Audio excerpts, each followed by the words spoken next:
Arnaud Villani, vers une pensée-mouvement, voyage entre les choses et les mots. Après avoir désigné la pensée-mouvement opposée à la pensée-substance dans l'énigme de la philosophie grecque, Arnaud Villani précise ici les caractères de cette pensée-mouvement plus moderne qu'on ne l'imagine et à l'enjeu considérable, tant pour la politique, la société, les religions, la philosophie, que pour une conception globale du monde. Il n'est pas une révolution qui ne se proclame commencement absolu. Maladroite, impatiente comme les gamins qui veulent trop bien faire, elle tourne sa bonne face vers des temps nouveaux. Mais elle ne laisse pas aux choses le temps de s'acclimater. Oui, les idées survolent les faits, mais elles mettent un temps infini à les pénétrer, et durant ce temps, les faits pourrissent. Dans sa vue du réel, l'agencement nouveau considère plus aisé de châtier les corps que de changer la pensée.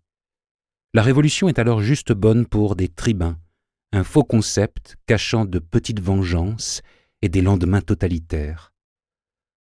Toute cette rêverie, prête à se donner pour l'événement en soi, s'occupe de sa petite personne pendant que sa dictature irréfléchie tient sur la pointe d'une rhétorique creuse.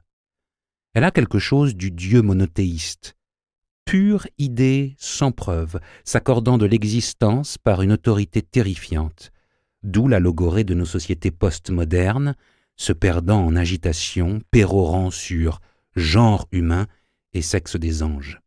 Tout être, y compris matériel, est une révolution en lui-même, car être, c'est en être, naître avec. Voici la question. Qu'est-ce qu'une chose sociopolitique vivante et présente? Une éthique et une vérité comme corps politique en acte? Je dis que c'est un sentiment de vivre ensemble.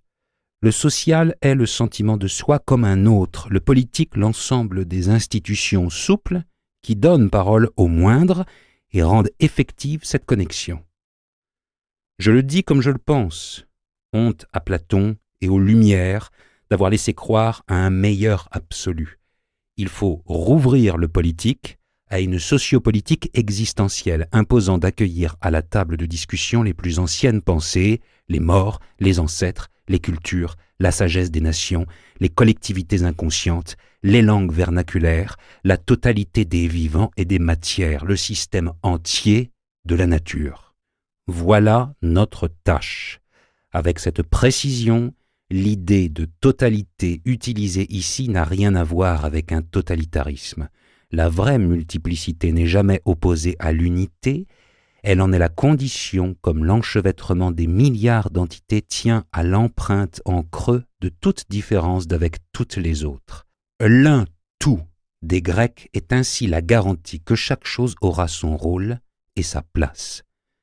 C'est ce sentiment de totalité existentielle qui protège le politique, le social et l'éthique de tourner en mensonge et malversation.